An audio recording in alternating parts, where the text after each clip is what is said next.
सबसे बड़ी आबादी के राज्य में, सबसे बड़ी असेंबली में इस चर्चा को यहाँ पर संकल्प पत्र के रूप में रखने के लिए इस सदन को तैयार किया। मैं आभारी हूं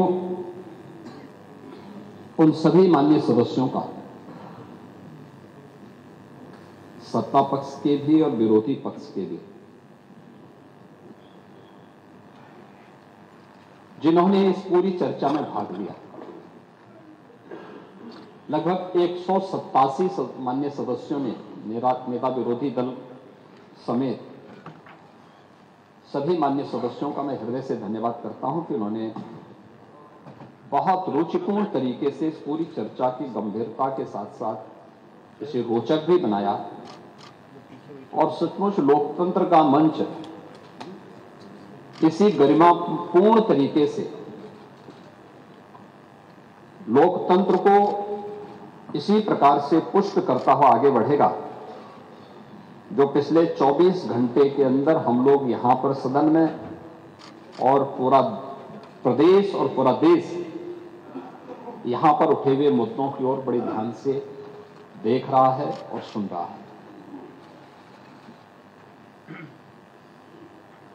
हो सकता है कि अपनी अपनी दृष्टि और अपने अपने दृष्टिकोण की बात होती है, लेकिन 187 माननीय सदस्यों का, और मैं मानता हूं कि ज्यादातर माननीय सदस्य इस पूरी चर्चा में अपने अभिभाषण को और अपने विजन को रखना चाहते थे, लेकिन समय की सीमित संभावनाओं पर, चूंकि चर्चा को हमें आगे बढ़ाना था,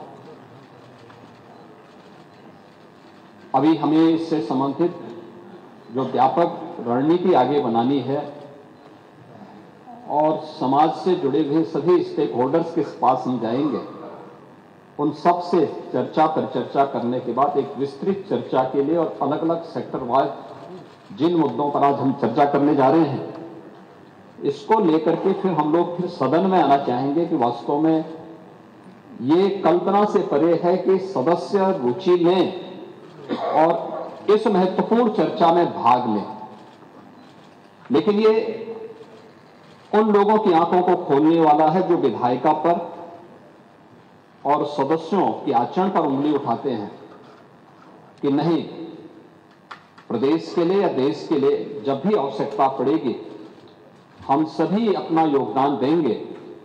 इस चर्चा ने पिछले 24 घंटे के अंदर ये साबित किया है, इसलिए मैं भाग लेने वाले और इसमें श्रोता के रूप में भी बने हुए सभी माननीय सदस्यों का और विशेष रूप से नेता विरोधी दल का हृदय से धन्यवाद करता हूं। महोदय, उत्तर प्रदेश की जब हम बात करते हैं तो उत्तर प्रदेश केवल देश की एक सबसे बड़ी आबादी का राज्य ही नहीं है, यह भारत की आध्यात्मिक और सांस्कृतिक विरासत का प्रतिनिधित्व करने वाली देश की एक प्रकार की ऊर्जा का केंद्र बिंदु भी है। भारत की ऊर्जा का केंद्र बिंदु है जो भारत की आध्यात्मिक और सांस्कृतिक नेतृत्व को अपने यहां से प्राचीन काल से देता रहा है। और इसीलिए जब ग्लोबल इन्वेस्टर समिट में यहां लखनऊ में 2023 में उसके उद्घाटन समारोह को संबोधित करते हुए आदरणीय प्रधानमंत्री जी ने जो बातें यहां पर कही थी, उन्होंने इस बात को कहा था कि आज उत्तर प्रदेश एक आशा है, एक उम्मीद बन चुका है। भारत अगर आज दुनिया के लिए एक ब्राइट स्पॉट है तो यूपी भारत की ग्रोथ को ड्राइव करने वाला एक अहम नेतृत्व भी दे रहा है। ये आदरणीय प्रधानमंत्री जी के विचार थे जो उत्तर प्रदेश ने इस दौरान अपनी एक व्यापक कार्य योजना को लेकर के अपने कार्यक्रमों को आगे बढ़ाने का काम किया। और ये हम सबका सौभाग्य है कि देश अपनी आजादी के अमृतकाल में कल देश का स्वतंत्रता के 78 वर्ष पूरे होने जा रहे हैं। 78 वर्ष की इस यात्रा के आत्मावलोकन का एक अवसर पूरे देशवासियों को कल प्राप्त होगा। पूरा देश की आजादी के अमृत महोत्सव वर्ष में देश की भावनाओं के साथ, देश के नेतृत्व की भावनाओं के साथ जुड़ा था। और उस समय आदरणीय प्रधानमंत्री जी ने देशवासियों के सामने कुछ संकल्प लिए थे। जो संकल्प थे, उन सभी संकल्पों में जो महत्वपूर्ण संकल्प था 2047 तक भारत को एक विकसित भारत के रूप में स्थापित करना। हम सब इस बात को जानते हैं कि भारत विकसित तब बनेगा जब सभी राज्य इस दिशा में अपनी अपनी भूमिका का निर्वहन करेंगे और अपनी भूमिका के इस निर्वहन करने की दृष्टि से पिछले 24 घंटे से अधिक समय से इस माननीय सदन में इस चर्चा का होना, ये विकसित भारत की संकल्पनाओं को ही आगे बढ़ाने का विजन है। दृष्टि जितनी होगी वह उतना ही बोलेगा। और उन स्थितियों में जब यहां पर हम चर्चा करेंगे तो मैं माननीय सदस्यों के द्वारा जो मुद्दे उठाए गए थे उन मुद्दों पर भी बोलने का प्रयास करूंगा। लेकिन मुख्य रूप से अगर हम देखेंगे कि यहां पे जो चर्चा हुई, मुझे बहुत अच्छा लगा, क्योंकि मैं कई अवसर पर इस पूरी 24 घंटे की चर्चा का हिस्सा बना रहा हूं और मैंने इस बात को देखा है कि सभी माननीय सदस्य और सत्ता पक्ष के हों, विपक्ष के हों या अन्य जो भी माननीय सदस्य थे, सभी लोगों ने इस पूरी चर्चा में रुचि ली। कुछ सदस्यों ने रात भर जग करके भी इस चर्चा को और गंभीरता प्रदान की और इस पूरी चर्चा का भाग लेकर के इस पूरी चर्चा की ओर देश का ध्यान भी आकर्षित किया है। भारत विकसित होगा, क्या उत्तर प्रदेश को इस विकसित भारत में अपना योगदान नहीं देना चाहिए? क्या उत्तर प्रदेश विकसित नहीं होना चाहिए? देश की प्रति व्यक्ति आय अधिक हो, क्या उत्तर प्रदेश की प्रति व्यक्ति आय अधिक नहीं होनी चाहिए? देश में खुशहाली हो तो देश की सबसे बड़ी आबादी का नागरिक क्या उस खुशहाली का हिस्सा नहीं होना चाहिए? और इस दृष्टि से इस पूरे कार्यक्रम को हम लोगों ने दो भागों में बांटने का प्रयास किया है। एक 1947 से 2017 तक क्या हुआ, इन 75 वर्षों में, इन 70 वर्षों में हम लोगों ने क्या अचीव किए, और 2017 के बाद आज की जो यात्रा है अगले 30 वर्ष की, क्योंकि 1947 से लेकर 2047 तक की 100 वर्षों की जो यात्रा है, इन 100 वर्षों की इस यात्रा में हमने क्या खोया, क्या पाया है, इसका दृश्यावलोकन करने, उसका आत्मावलोकन करने का यह सबसे उचित समय है जो प्रधानमंत्री जी ने विजन डॉक्यूमेंट के रूप में देश के सामने प्रस्तुत किया था।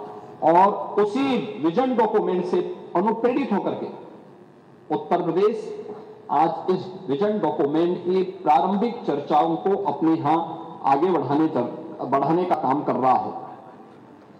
महोदय, 2017 के पहले मैं यहां पर सबसे पहले जो हमारे नेता प्रतिपक्ष तो काफी बुजुर्ग हैं, अनुभवी हैं,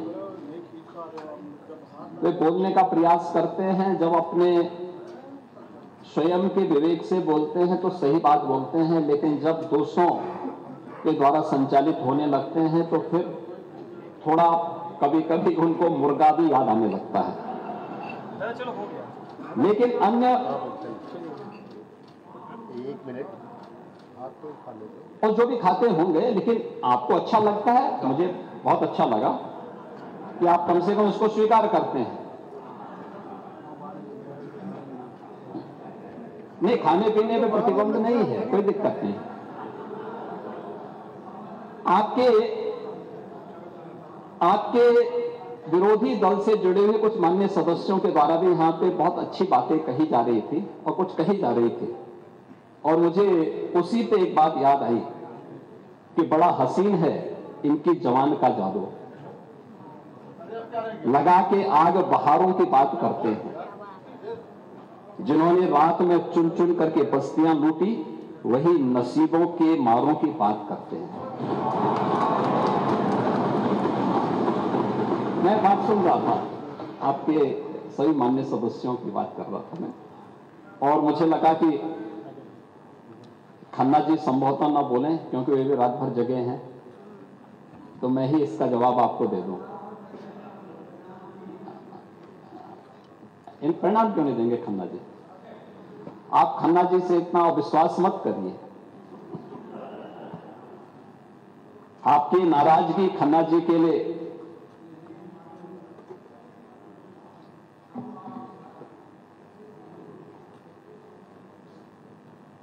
महोदय, इस पूरे विजन डॉक्यूमेंट पर जब हम चर्चा कर रहे थे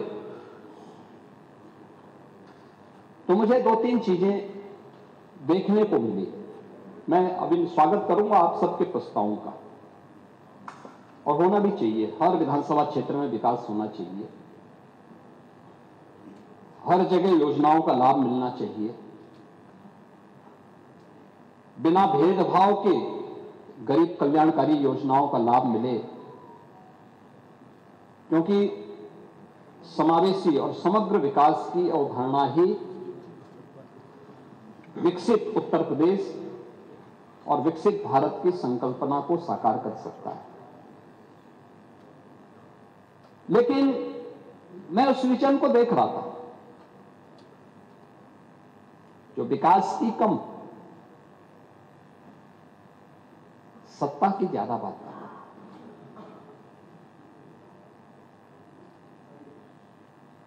जो अपने स्वयं की बात कर रहा था। और मुझे आप लोगों की बातों से एक चीज लगी,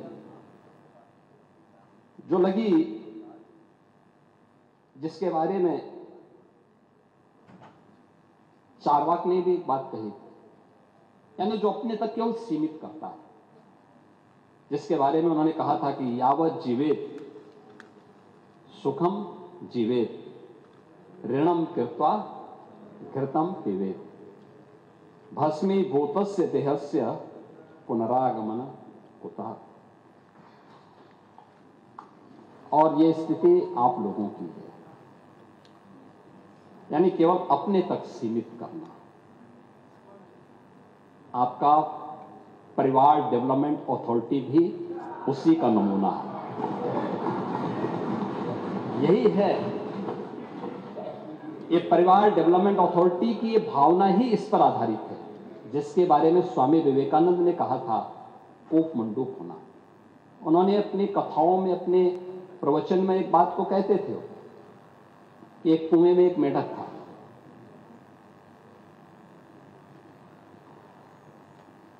कुएं में पड़ा था, वही पैदा हुआ था, उसने दुनिया नहीं देखी थी।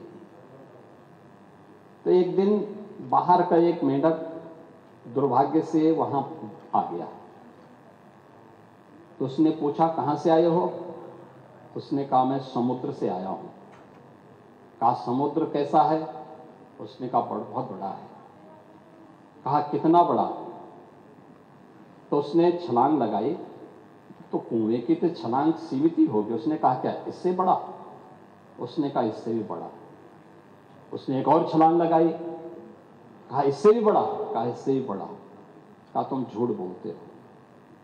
और मुझे लगता है यही दृष्टि कूप मंडूक वाली आप लोगों की है। दुनिया आगे बढ़ रही है, एक प्रतिस्पर्धा चल रही है, लेकिन आप लोग अभी भी अपने परिवार तक सीमित होना चाहते हैं। और इसीलिए मैंने कहा ना, एक परिवार डेवलपमेंट अथॉरिटी का शिकार आप हो चुके हैं, प्रदेश को भी आप वहीं ले जाना चाहते हैं। क्या स्थिति थी 2017 के पहले? 2017 के पहले क्या नहीं है उत्तर प्रदेश में? क्या नहीं था? क्या नहीं था उत्तर प्रदेश में? खन्ना जी ने कल प्रातः संकल्प रखा था तो उस समय उस संकल्प में उन्होंने कुछ बातें कही थी। कहां थे हम 1947 तक भी, 1950 में भी, 1960 में भी, और कैसे हम लगातार गिरावट की तरफ गए। ये डिटोरेशन, इसका कारण क्या था? 1990 के बाद क्या स्थिति थी? उसी पर मैं कुछ बात रखना चाहता हूं महोदय कि विशाल सामर्थ्य के बावजूद नीतिगत उदासीनता के कारण उत्तर प्रदेश लगातार पिछड़ता गया। और एक समय ऐसा भी आया जब 1980 के बाद की गिरावट ने 1990 के बाद विभत्स स्वरूप लिया और उत्तर प्रदेश जो देश का सबसे समृद्ध राज्य था और देश का सबसे बीमारू राज्य हो गया। यही प्रदेश है। योजनाएं बनती थी, घोषणाएं होती थी, लेकिन उनमें न इच्छा शक्ति थी, न पारदर्शिता थी, न क्रियान्वयन का संकल्प ही था। बिजली, सड़क, जल, स्वास्थ्य जैसी मूलभूत सुविधाओं पर सरकार की उदासीनता, युवाओं को रोजगार नहीं, किसानों को राहत नहीं और निवेशकों को भरोसा नहीं। अपराध और अराजकता का बोलबाला था। प्लान की पीड़ा, गरीबी और इलाज के अभाव में दम तोड़ते बच्चे, क्या ये सच नहीं? इंसेफ्लाइटिस से जो मौतें होती थी, डेंगू से जो मौतें होती थी, विभिन्न गंभीर बीमारियों से जो मौतें होती थी, ये सब क्या? सरकारी नौकरियों में भ्रष्टाचार, सरकारी योजनाओं में भेदभाव, भाई भतीजावाद कल्चर यहां हावी हो चुका था। और महोदय 2017 के बाद एक डबल इंजन की सरकार ने कानून का राज स्थापित, अपराध और अपराधी के प्रति जीरो टॉलरेंस, उद्योगों के लिए सुरक्षित वातावरण और निवेशकों का ड्रीम डेस्टिनेशन, जल थल नभ की बेहतरीन कनेक्टिविटी, एक्सप्रेसवे, एयरपोर्ट, मेट्रो से जुड़ा, किसानों के खातों में सीधे सहायता जाना, युवाओं के हाथों में कौशल और रोजगार, सरकारी नौकरी हो या लाभार्थी परक योजनाओं का क्रियान्वयन बिना भेदभाव और बिना तुष्टीकरण के, सबकी संतुष्टिकरण के। आदरणीय प्रधानमंत्री जी का मंत्र सबका साथ, सबका विकास, सबका विश्वास और सबका प्रयास, यह प्रदेश की दशा और दिशा दोनों को बदलने में एक निर्णायक भूमिका का निर्वहन की है। अब यूपी सुशासन से, अपने गुड गवर्नेंस से आज उत्तर प्रदेश की पहचान है। अब यूपी की पहचान बेहतर कानून व्यवस्था, शांति और स्थिरता के लिए है। अब यहां वेल्थ क्रिएटर्स के लिए नित्य नए अवसर बन रहे हैं। इंफ्रास्ट्रक्चर के साथ साथ यूपी में सरकारी सोच और अप्रोच में एक सार्थक बदलाव आया है, एक सार्थक बदलाव आया है। महोदय, मैं कुछ ध्यान आकर्षित करना चाहूंगा आप सबका। 1947 स्वतंत्र भारत में जो भारत की जो जीडीपी थी, उसकी हिस्सेदारी थी, स्वतंत्रता के समय भारत का जो वैश्विक वह 2% से भी कम रह गई थी। फिर भी जनसंख्या और ऐतिहासिक विरासत के बल पर भारत दुनिया की उस समय छठी सबसे बड़ी अर्थव्यवस्था थी 1947-1950 के बाद। 1960 में भारत 10वें स्थान पर था। 1980 और 2014 के तक भारत 11वें स्थान पर गया और 2014 में देश का भाग्योदय होता है, श्री नरेंद्र मोदी जी देश के प्रधानमंत्री बनते हैं। 2014 के बाद प्रधानमंत्री मोदी जी के विजन के अनुरूप भारत की जो यात्रा आगे बढ़ी, परिणाम था 2017 में भारत दुनिया की 7वीं बड़ी 11 से 7वें नंबर पर आया, 24 में 5वें स्थान पर आया और 25 में भारत विश्व की 4थी बड़ी अर्थव्यवस्था के रूप में स्थापित हुआ। विजन डॉक्यूमेंट और विजन का मतलब क्या होता है, यह है यात्रा। आपने छठी अर्थव्यवस्था को 11वें तक पहुंचा दिया था, 11वें स्थान पर भारत को पहुंचाया था और पिछले 11 वर्ष की यात्रा में 11वीं अर्थव्यवस्था का भारत आज दुनिया की 4थी बड़ी अर्थव्यवस्था के रूप में अपनी सामर्थ्य और अपनी शक्ति का परिचय दुनिया को करा रहा है। महोदय, उत्तर प्रदेश की भी आप देखें, 1947 से 2017 के बाद 17 तक जो स्थितियां थी उत्तर प्रदेश के अंदर, बीच के कुछ कालखंडों को छोड़ दें तो शेष समय क्या स्थिति थी। 1990 के दशक में औद्योगिक इकाइयों में तालाबंदी, निवेशक हतोत्साहित था, ऐतिहासिक नगर, उपजाऊ भूमि, नदियां और श्रमबल होने के बावजूद आर्थिक रफ्तार बहुत धीमी थी। आजादी के बाद 2016-17 तक उत्तर प्रदेश की जो नेशनल जीडीपी थी उसमें योगदान में लगातार गिरावट थी। कुल हम लोग 2016-17 में उत्तर प्रदेश की जो भागीदारी थी, जो 1960 में 14% से अधिक थी, 1950 से 60 के दशक में यह 14% से घट करके 8% रह गई थी 2016-17 में। कहां ले जा रहे थे आप? 8% रह गई थी हमारी, यानी यूपी का योगदान, यूपी देश की 16% आबादी उत्तर प्रदेश में निवास करती है, लेकिन नेशनल जीडीपी में हमारी हिस्सेदारी केवल 8% रह गई थी।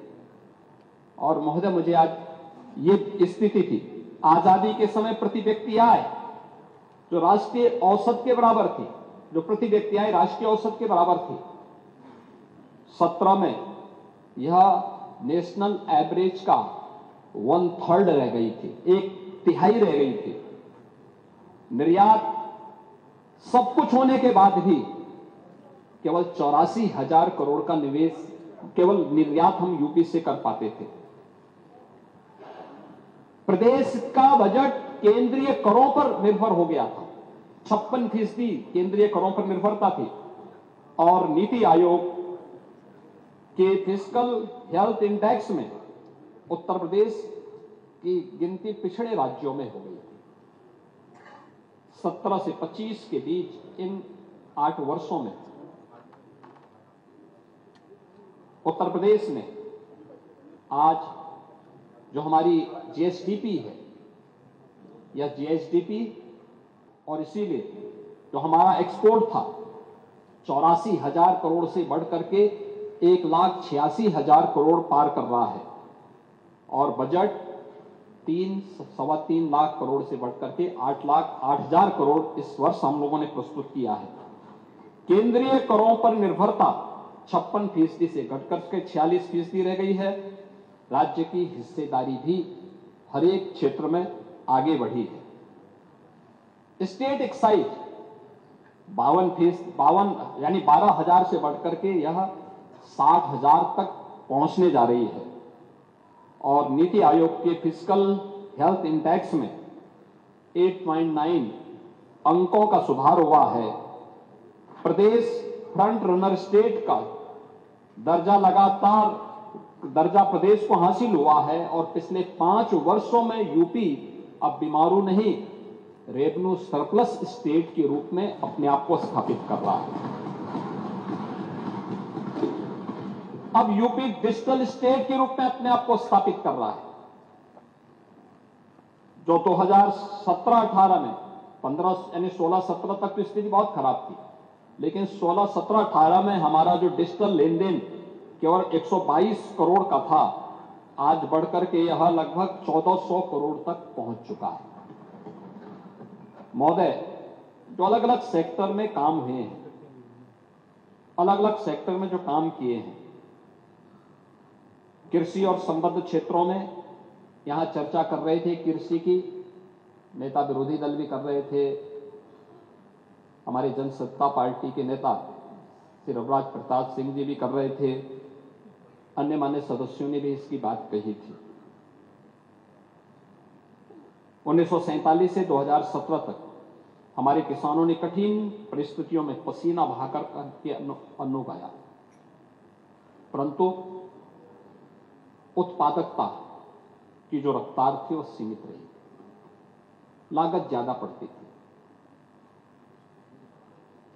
गेहूं, चावल, दलहन, इन सब में हमारा राष्ट्रीय योगदान बहुत थोड़े से था। सिंचाई की परियोजनाओं की आपने चर्चा की, उनकी रफ्तार बहुत धीमी थी। आप सरयू नहर राष्ट्रीय परियोजना की बात कर रहे थे। पांडे जी, ये सरयू नहर राष्ट्रीय परियोजना 1971 में बनी थी। उस समय इसकी लागत थी 100 करोड़। इसका जो डीपीआर उस समय बना था वो 100 करोड़ का बना था, लेकिन योजना जब समय पे नहीं बनती है, ईमानदारी से उसका क्रियान्वयन नहीं होता है, तो जब 2021 में डबल इंजन की भारतीय जनता पार्टी की सरकार ने इसे पूरा किया, तब तक इसकी लागत बढ़कर के हो चुकी 10,000 करोड़। कौन लोग दोषी हैं 1971 में बनी हुई परियोजना को समय पे क्रियान्वयन न करने के? इस सरयू नहर राष्ट्रीय परियोजना प्रधानमंत्री मोदी जी के विजन के परिणाम स्वरूप प्रधानमंत्री कृषि सिंचाई योजना के कारण यह योजना बन पाई और इसके कारण 14 लाख हेक्टेयर लैंड को अतिरिक्त सिंचाई की सुविधा प्राप्त हुई है। ऐसे ही अन्य अर्जुन सहायक परियोजना हो, बाण सागर की परियोजना हो, ये सभी परियोजनाएं ऐसी थी जो पिछली सरकारों के विजन के अभाव के कारण और कोई विजन डॉक्यूमेंट न होने के कारण आधी अधूरी पड़ी हुई थी। प्रधानमंत्री मोदी जी ने 2014 में आने के बाद इन सभी का क्रियान्वयन उस रूप में किया। सिंचाई परियोजनाओं की धीमी विस्तार, आधुनिक तकनीक, मार्केट से लिंक करने का कोई प्रावधान नहीं और सीधे वित्तीय सहायता किसान के अकाउंट में नहीं। पशुपालन, डेयरी और मत्स्य के क्षेत्र में योजनाबद्ध निवेश का अभाव, कृषि आधारित उद्योग सीमित क्षमता से ही चल रहे थे। लेकिन 2017 के बाद पिछले 8 वर्षों में जो कुछ भी आया है आपके सामने, पिछले 3 वर्षों में कृषि और संबद्ध क्षेत्र में विकास दर प्रदेश में 14% से अधिक था। ये डबल डिजिट में गया है। आपके समय में सिंगल डिजिट में कृषि की विकास दर थी और याद रखना ये भी राष्ट्रीय औसत से एक बेहतर स्थिति में है। उत्तर प्रदेश जैसे राज्य में संभावना है, क्योंकि उत्तर प्रदेश देश के अंदर सर्वाधिक सिंचित भूमि किसी के पास है तो वह उत्तर प्रदेश के पास है। सबसे उर्वरा भूमि किसी के पास है तो उत्तर प्रदेश के पास है। खेती में नई तकनीक के समावेश, अच्छी क्वालिटी के बीज, और खाद की पर्याप्त उपलब्धता के फलस्वरूप जो प्रदेश का खाद्यान्न उत्पादन में राष्ट्रीय योगदान आज बढ़कर के हमारा जो राष्ट्रीय पहले सीमित जो स्थिति थी आज वो बढ़कर के लगभग 21% खाद्यान्न उत्पादन अकेले उत्तर प्रदेश कर रहा है पूरे देश के लिए, जबकि देश के अंदर जो कृषि योग्य भूमि है उत्तर प्रदेश के पास उसका शेयर केवल 10% है,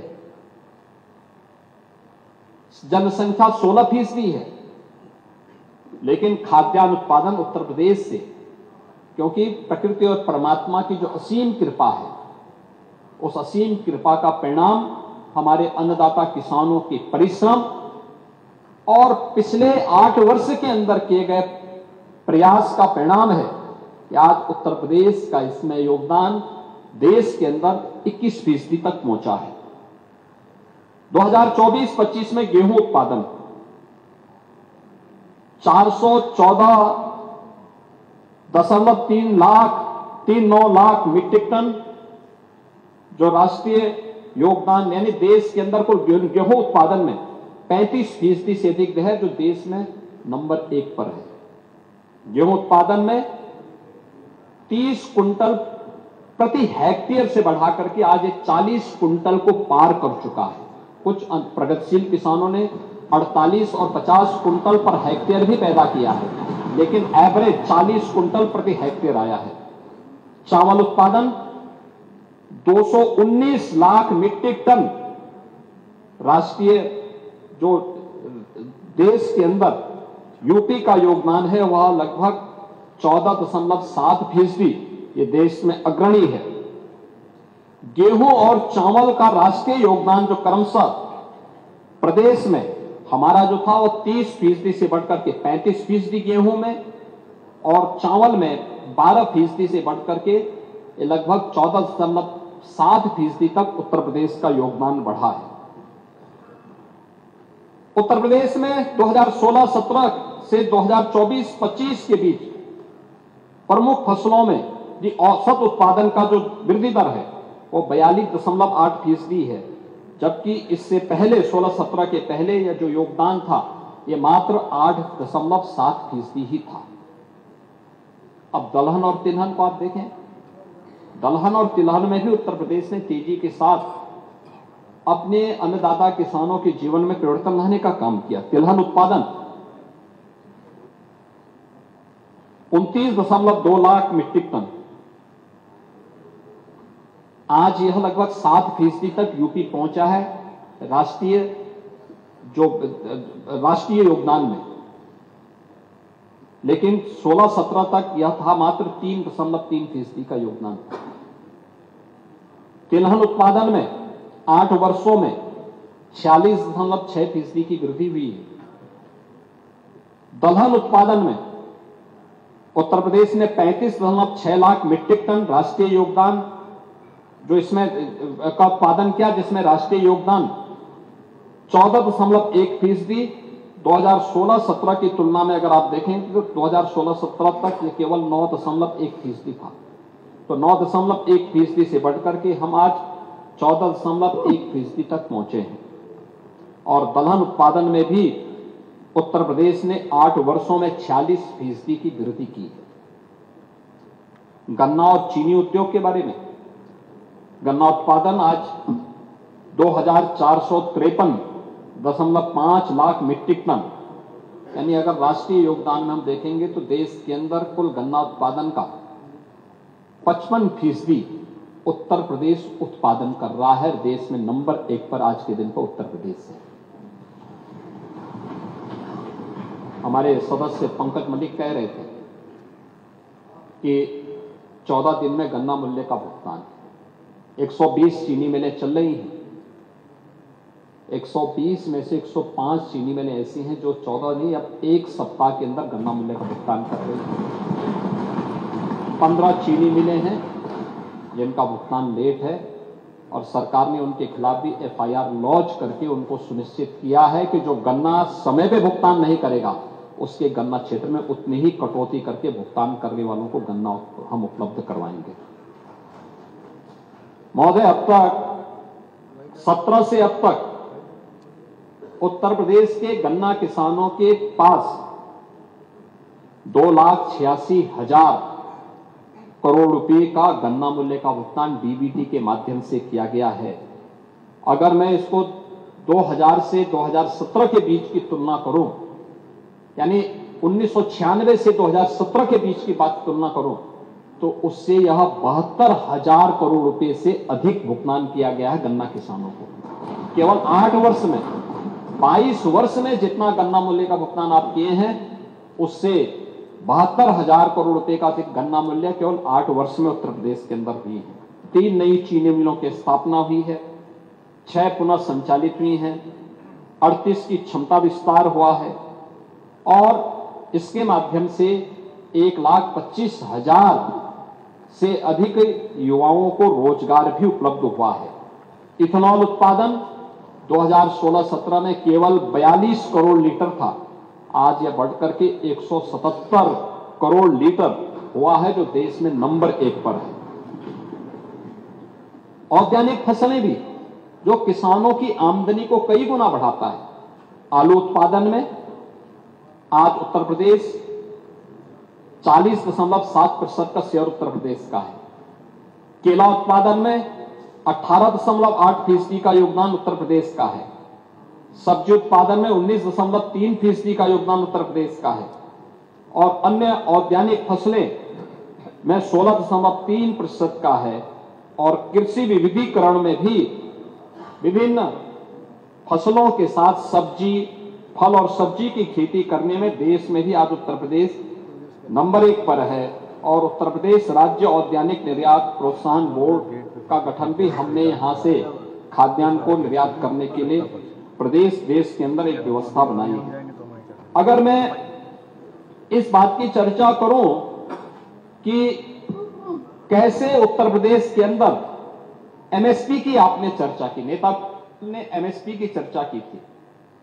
एमएसपी क्या होता है? 2016 तक आपने किसानों के आंखों में धूल झोंकने का काम किया था। उनके खाद्यान्न उत्पादन को बिचौलियों के माध्यम से आपने खरीदने का काम किया था। कोई प्रोक्योरमेंट सेंटर नहीं लगते थे, ये बिचौलियों के माध्यम से खरीद फरोख्त होती थी।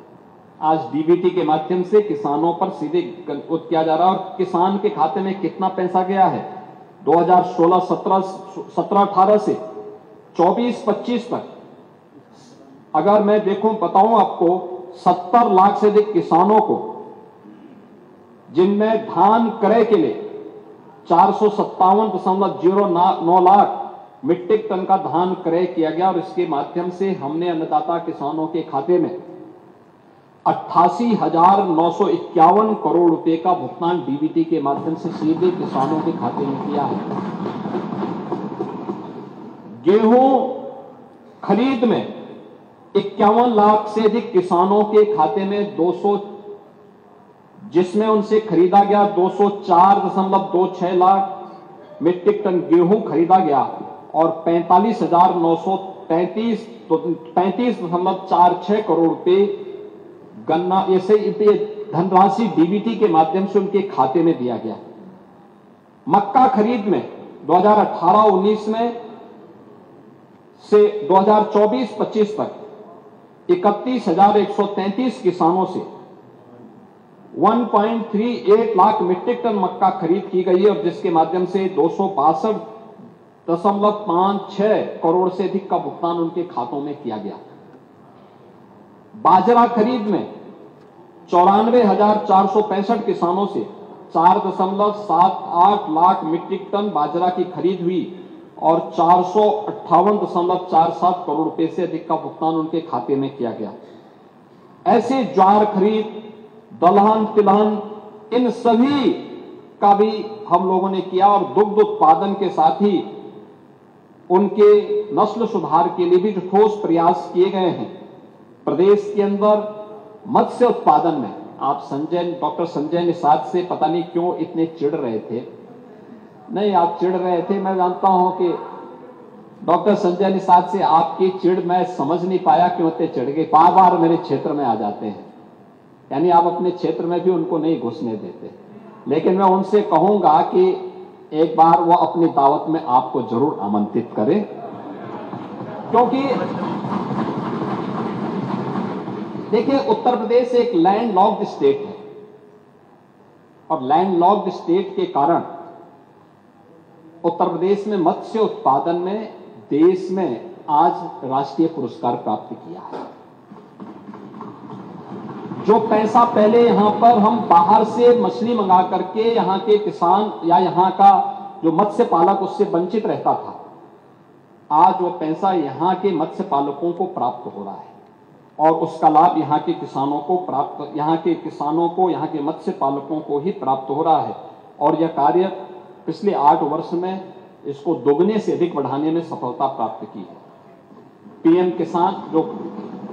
किसान सम्मान निधि, इसके माध्यम से 2,86,00,000 किसानों को 90,000 करोड़ रुपए डीबीटी के माध्यम से उनके अकाउंट में गया है।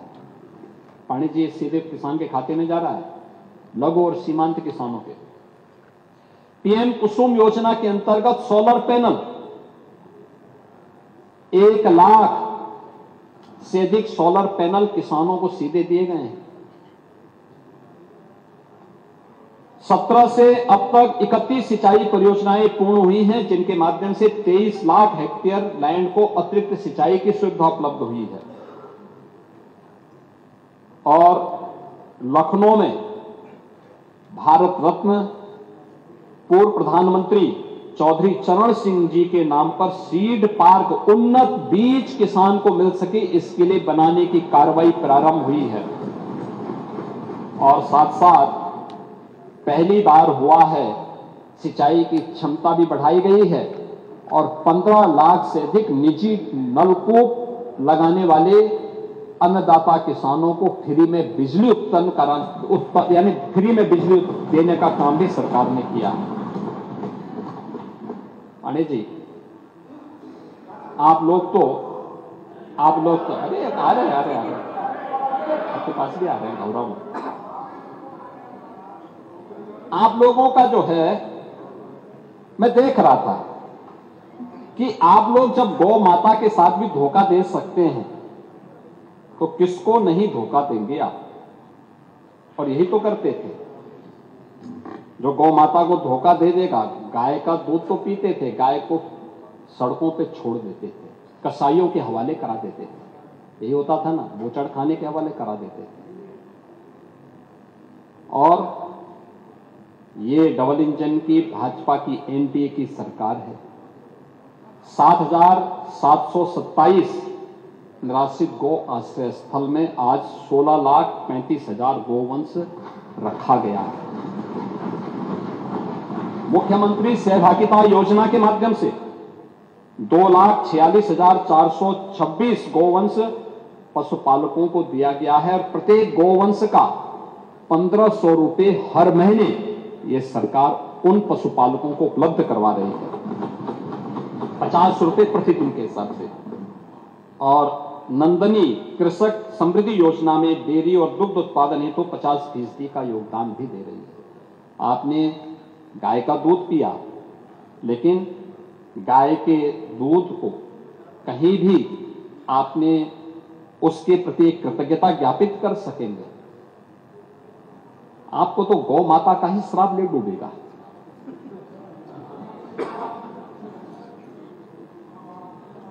हाँ,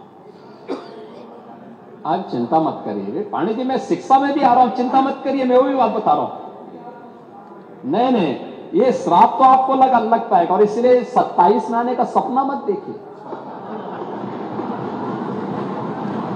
इसलिए मत देखिए क्योंकि ये सरकार अपने आध्यात्मिक विरासत और प्रतीकों का भी सम्मान करती है और अत्याधुनिक विकास पे भी ध्यान देती है।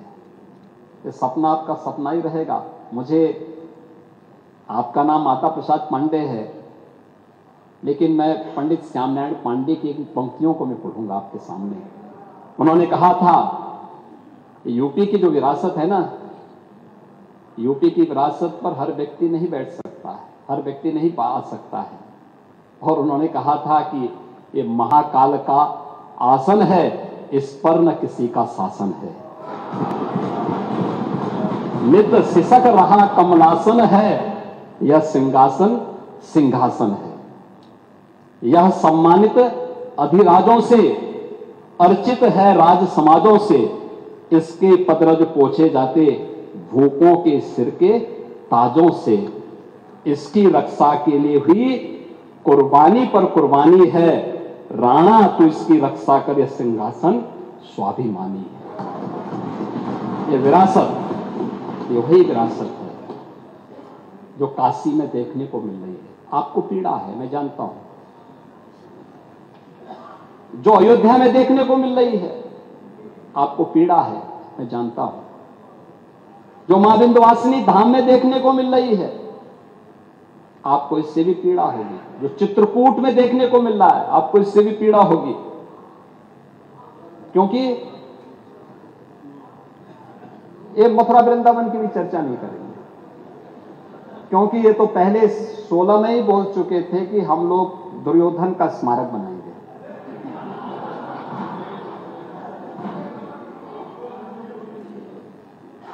महोदय, कृषि क्षेत्र में ही कौशाम्बी में, चंदौली में, सहारनपुर में, लखनऊ, हापुड़, कुशीनगर में हमारे पास उत्तर प्रदेश के अंदर 9 क्लाइमेटिक जोन है।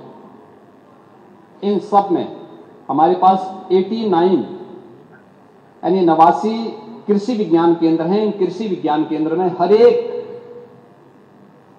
जो क्लाइमेटिक जोन है उसमें एक सेंटर ऑफ एक्सीलेंस विकसित करने के लिए कृषि विभाग से कहा गया और उस पर तेजी के साथ काम भी आगे बढ़ चुका है। और कुशीनगर में महात्मा बुद्ध के नाम पर ही कृषि और प्रौद्योगिकी विश्वविद्यालय के निर्माण कार्य को आगे बढ़ा चुके हैं। महोदय, इंफ्रास्ट्रक्चर की बात कर रहे थे। इंफ्रास्ट्रक्चर, मुझे आश्चर्य हो रहा था। यहां पे इनके एक सदस्य बोल रहे थे कि विजन हमारा है। वाह रे विजन, आपके विजन को देख करके मुझे तो बड़ा ओह लगता है। महोदय, 1947 से 2017 अधूरा नेटवर्क और ठहरा निवेश, 2 यानी 1.5 एक्सप्रेसवे, 2 भी नहीं थे। और नेशनल हाईवे की जो नेटवर्किंग थी वह भी 12,000 से कम थी। 2 एयरपोर्ट पूरी तरह क्रियाशील थे, 2 आंशिक। औद्योगिक दृष्टि से कनेक्टिविटी की, इसके विस्तार की कोई भी नीति नहीं थी। और 2017 से 25 के बीच जल की भी, थल की भी और नभ की भी बेहतरीन कनेक्टिविटी। आज आप देख सकते हैं प्रदेश के अंदर हम लोग 22 एक्सप्रेस वे पे काम कर रहे हैं। आपके जो सज्जन बोल रहे थे कि सबसे बड़ा एक्सप्रेसवे देश का गंगा एक्सप्रेसवे बनने जा रहा है। गंगा एक्सप्रेसवे